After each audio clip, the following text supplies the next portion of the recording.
Gereja adalah Bunda Maria model kasih. Jelas. Kalau Bunda Maria tidak mengasihi, maka tidak akan mungkin terjadi inkarnasi Sabda menjadi manusia. Kalau Bunda Maria mengatakan aku nggak mau, coba bayangkan apa yang terjadi. Pada mereka aku nggak mau, jangan itu aku deh.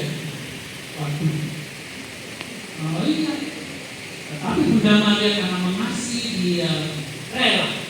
Bahkan nanti dia harus kehilangan anaknya di kayu salib di depan matanya, mati secara mengerikan. Hanya Bunda Maria, wah, ibu yang kuat bisa melihat anaknya mati di depan mata. Bayangkan, siapa yang sanggup? Kita lihat orang tua kita sakit tadi kita ya sedih. Ini anak yang kita lahirkan di kandung mati di depan matanya dengan cara mengerikan. Itu Bunda Maria. Konsekuensinya luar biasa. Karena ini ya. Bunda Maria. Ya, karena gereja adalah model Perawan Maria adalah model kasih, maka dituntut supaya umat hidup dalam kasih, membangun persatuan. Jangan bergosip, ya. Gosip itu digosok makin nah itu loh orang-orang itu. Nah, ya, Paus Francis itu tidak suka itu karena gosip itu membuat relasi komunitas jadi anti-gosip. Maka kita menjadi orang yang tidak menggosip, tetapi orang yang mengasihi. Contohnya ya. Oke. Jadi diminta supaya kita mengusahakan persatuan dalam gereja.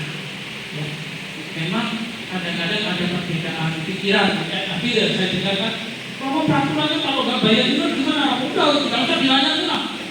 Dia jenazahnya jalan sendiri ke kuburan. Gitu ya. Iya, kita kan dari emosi ya, bro. Maksudnya ngasih pelajaran, tapi pelajarannya kan ada caranya ya. Pakai cara lagi yang lebih efektif ya. Nah, kita kadang-kadang kehilangan kesadaran ya. Kita harus pertama-tama mengusahakan persatuan gereja. Bagaimana supaya gereja tetap bertumbuh meskipun di dalam kelemahan dan kekurangan. Maria model kesetiaan dan kemurahan hati. Ya, kalau di media itu kalau orang malam apalagi tidak artis terlalu mulai booming langsung rating nomor 1 ya. Tapi kalau artis itu masuk Kristen langsung nggak dikontrak lagi televisi ya. Itulah ya negara kita itu masih kayak gitu. Levelnya bagaimana kayak gitu. Nanti kalau dia ngomongin tentang Alkitab suci kita seenaknya, nanti kalau itu dibilang itu dakwah. Tapi nanti kalau kita yang ngomongin mereka itu penistaan. Nah, ya toh, benar nggak? Itulah negara kita masih levelnya. Tapi mari kita melihat Maria model kesetiaan. Ya. Maria menuntut kita juga setia. Anda berbaptis Katolik, menjadi Katolik, ya. Dan juga berpulang nanti harus Katolik, sekali Katolik selamanya. Ya, kesetiaan Bunda Maria sampai akhir. Bunda Maria hidupnya sampai akhir hidupnya dia tetap melakukan kehendak Allah dengan setia dan murah hati. Ya.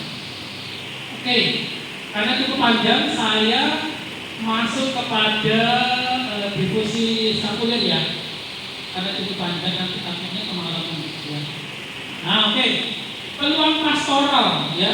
Nah, saya langsung masuk ke poinnya aja. Jadi dalam konstitusi Ordo Karmel ya.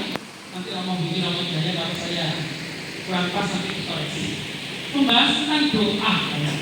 Tentang doa liturgis, doa pribadi, devosi pada Perawan Maria dan para kudus Karmel.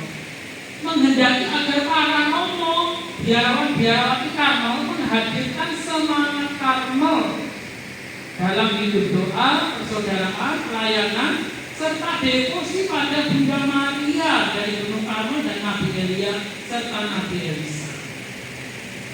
Jadi selain Bunda Maria dari Gunung Karmel, ada inspirator tadi disebutkan oleh Romo Willy, beberapa inspirator kami Nabi Elia, karena Nabi Elia dalam 1 Raja-Raja 18 pernah hidup atau dia berjuang menegakkan nama Tuhan di atas gunung Karmel melawan nabi-nabi Baal, ya, penyembah berhala. Elisa murid dari Nabi Elia, melakukan banyak mukjizat, lebih banyak dari itu, ya. Oke, jadi dia kendaki paroki-paroki yang dilayani para romo Karmel supaya mengupayakan praktek devosional, terutama kepada Santa Perawan Maria, orang kudus Karmel, perayaan Hari Raya Odo Karmel, devosi Sakule Karmel, mungkin juga bentuk devosi lain, medali wasiat bisa juga bentuk devosi Maria dari Fatima, Maria dari Guadalupe, Maria dari Lourdes, ya. Tentang ziarah Maria juga boleh diadakan, atau didirikan taman doa Maria, ibadat harian motif Maria, misa motif Maria, misa Sabtu pertama untuk menghormati Bunda Maria, devosi hati Maria tak bernoda, rekoleksi retret Maria, mungkin pendirian rumah Maria, museum Maria, pelayanan pada kaum miskin, 10 teladan Maria. Nah, itu coba. Kalau mau jadi Marianis loh ya, ini loh. Ini semua loh ya. Ini semua bisa direfleksikan. Jadi ada banyak orang kudus Karmel.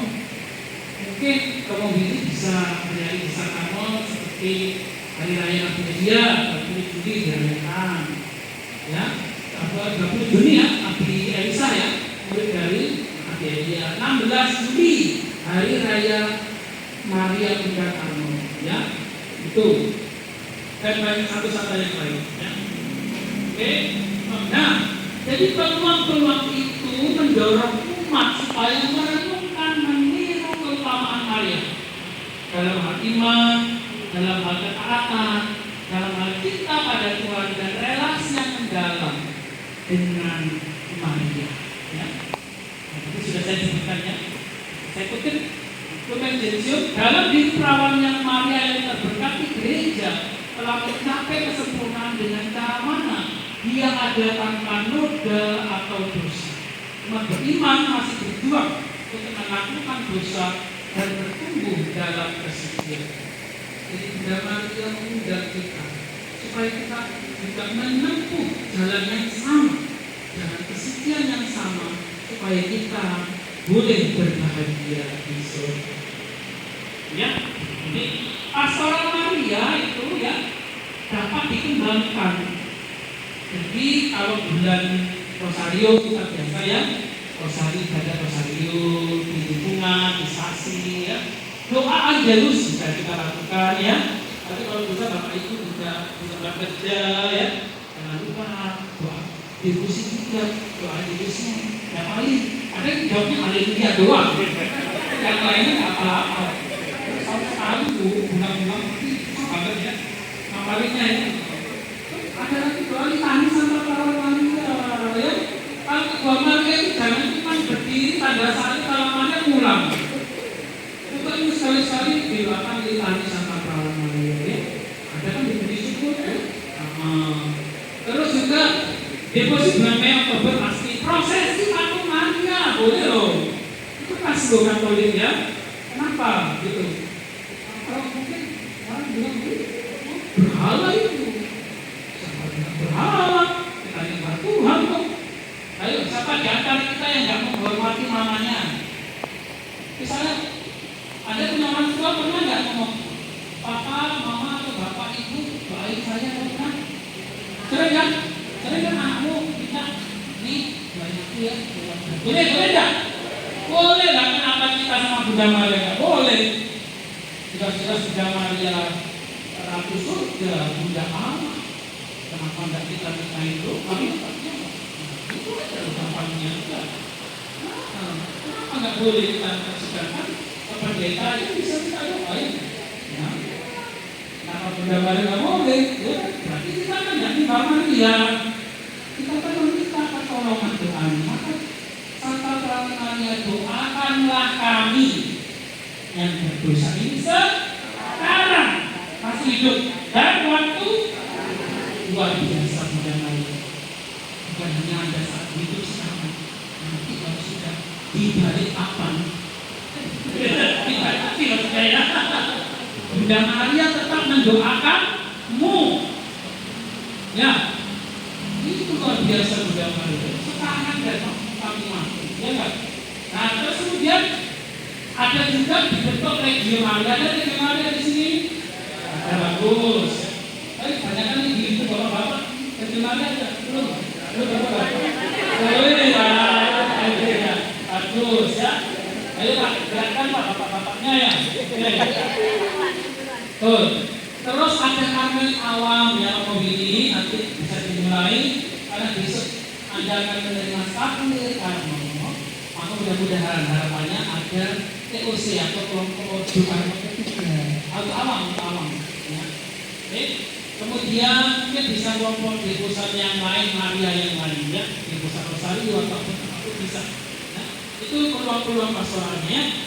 Oke, sekarang masuk kepada skapulir devosi Santa Prana Maria dari Gunung Karno. Ya. Oke, dari kata devosi, devover ya,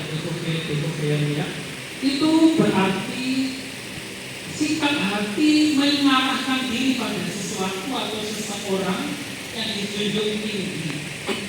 Sama dengan kata veneration, ya. Venerate, menghormati. Siapa sih seorang anak kalau nggak menghormati orang tua durhaka? Kan dalam perintah Allah dikatakan hormatilah orang tuamu, ayah dan ibumu supaya panjang umurmu, supaya diberkati, kan gitu. Nah, kita bertolak dari situ. Devosi adalah menghormati. Berbeda dengan adorasi. Adorasi siapa? Ke siapa? Sakramen Maha Kudus. Itu berarti kita menyembah. Ya. Menyembah, karena itulah Yesus roti hidup. Nah, jadi kalau devosi itu ya itu adalah menghormati, ya. Sedangkan adorasi menyembah ini dibedakan. Sering orang Kristen nggak bisa baik, orang Protestan nggak bisa bedain antara menyembah dan menghormati. Itu seolah-olah aku itu sembah Allah. Ini ada yang lain, sekarang kita tak menyembah kamu, kita menghormati, ya. Ya, jadi istilah latreya itu semacam kebaktian untuk Allah, Dolos, kebaktian untuk satu santa orang kudus termasuk Maria, ya. Jadi untuk devosi berarti juga mengabdi. Kita mengabdi, berbakti. Seorang tentara AU, AL, AD, mengabdi siapa Bapak? Seorang tentara mengabdi siapa? Kepada negara, kan? Seorang pastor, uskup mengabdi pada siapa? Gereja dan Tuhan, ya. Jadi kita semua sebenarnya punya tugas mengabdi.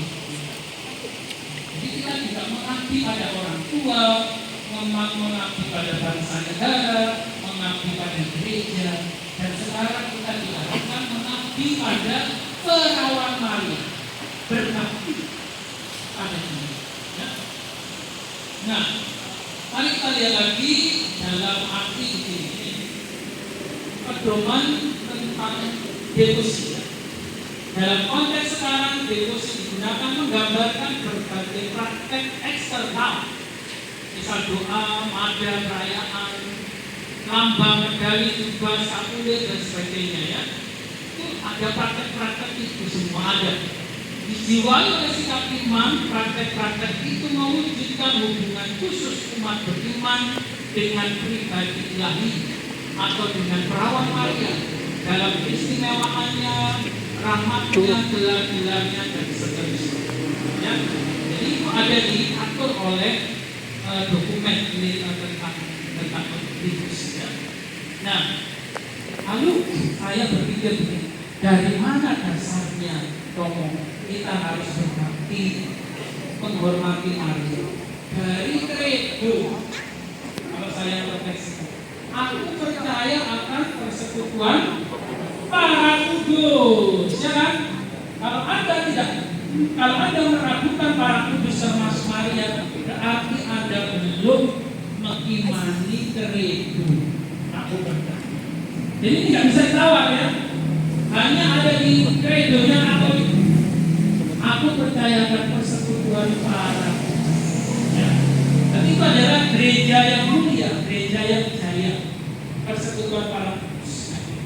Dan kita diajarkan untuk berdoa bersama Maria. Ada katakan anak-anak berdoa pada Bunda Maria, bisa seolah-olah bisa mendoakan Tuhan. Berdoa bersama Maria. Ya kan? Kalau orang kata ini, hanya kau memahami Ina Maria Maria, kan gitu kan? Oh kalian tadi hanya memahami apa dosa main dosa itu, ya soalnya itu kita memahami. Amin. Ya kan, betul kan? Betul kan? Apa itu? Tanya kamu ini. Ya. Ya sekarang dan waktu kami mati itu tadi ya doa Bunda Maria ya. Oke. Nah sekarang saya akan memperlihatkan skapuler ya. Skapuler tadi dijelaskan ini seperti kita lama ini kan.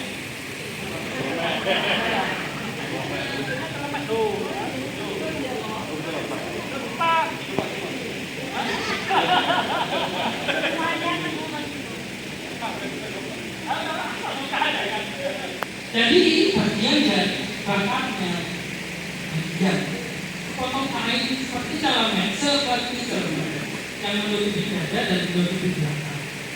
Ya, nah ceritanya nanti saya akan menjelaskan bagaimana. Pertama begini, kita harus melihat dulu tentang Bunda Maria dari Gunung Karno.